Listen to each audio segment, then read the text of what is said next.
जी question पूछ लीजिए। संकल्प मैगजीन के फर्स्ट एडिशन में हम आए हैं, क्या इसका उद्देश्य है? जी मैं सेव इंडिया फैमिली के कार्यक्रम में आई हूँ और आप लोगों को लग रहा होगा कि ये पुरुषों के लिए आयोग के गठन की बात भी करते हैं, लेकिन मैं यहाँ इसलिए आई हूँ कि जो कानून महिलाओं के प्रोटेक्शन के लिए बने हैं उसका मिसयूज़ भी बड़े पैमाने पे हो रहा है। ये रुकना चाहिए, क्योंकि इससे सिर्फ पुरुष ही नहीं बल्कि महिलाएं भी प्रताड़ित होती हैं।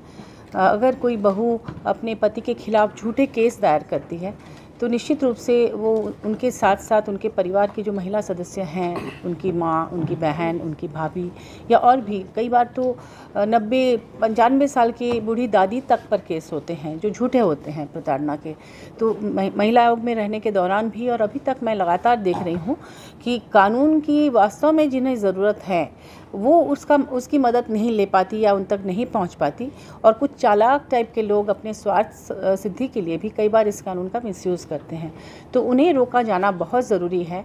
मैं यही अपील करूंगी समाज से, ऐसी महिलाओं से, कि जो ब्रह्मास्त्र उन्हें दिया गया है उनकी रक्षा के लिए, उसका मिसयूज़ करने पर सिर्फ वही नहीं बल्कि पूरी दुनिया समाप्त हो जाएगी।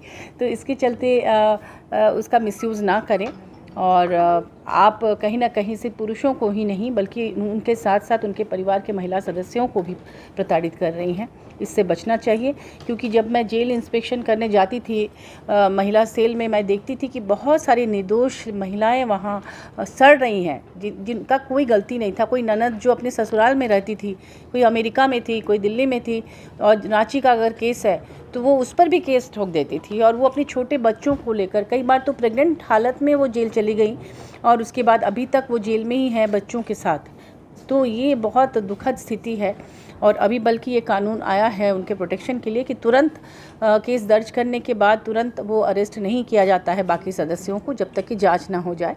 तो धीरे धीरे सारे कानून वापस चले जाएंगे अगर इस तरह से मिसयूज़ हो तो उन कानूनों की रक्षा के लिए आपके प्रोटेक्शन में जो वास्तव में इसकी हकदार है वो उसका लाभ उठा सके, इसलिए आप लोगों से विनती है कि आप लोग उसका मिसयूज़ ना करें। इसीलिए मैं इस कार्यक्रम में आई हूँ, और इस संस्था को मैं धन्यवाद देना चाहूँगी कि आपने इस तरह का पहल किया है। और पहले जब मैं वीमेन कमीशन में थी तब भी आप लोग मेरे से मिले थे, तो मुझे अच्छा लगा था आपकी पहल।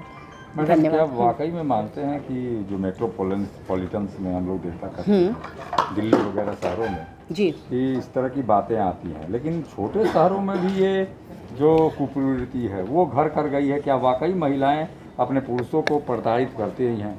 देखिए, दोष दोनों पक्ष में कुछ ना कुछ तो होता ही है, कभी कुछ ज़्यादा होता है, कभी कम होता है, और कई बार है कि छोटे मुद्दों को भी बड़ा बना दिया जाता है। जब कानून का मिसयूज़ होता है तो ऐसे मामले जो कि बातचीत से सुलह मतलब उनमें हो सकता था वो भी बड़ा रूप ले लेता है। और इसके अलावा बच्चे सबसे ज़्यादा प्रभावित होते हैं, क्योंकि बच्चों को समझ में नहीं आता है कि वो माँ के पास रहे या पिता के पास, या घर में अगर कलह का वातावरण होता है तो उससे बच्चों का भविष्य बहुत ही अनिश्चित हो जाता है। तो बच्चों की सुरक्षा के लिए भी बहुत ज़रूरी है कि इस तरह से मिसयूज़ ना हो, और इसके लिए सरकार को भी पहल करनी चाहिए। जो जांच एजेंसियां हैं उन्हें सही और तटस्थ भाव से जांच करके तभी सज़ा का प्रावधान करना चाहिए।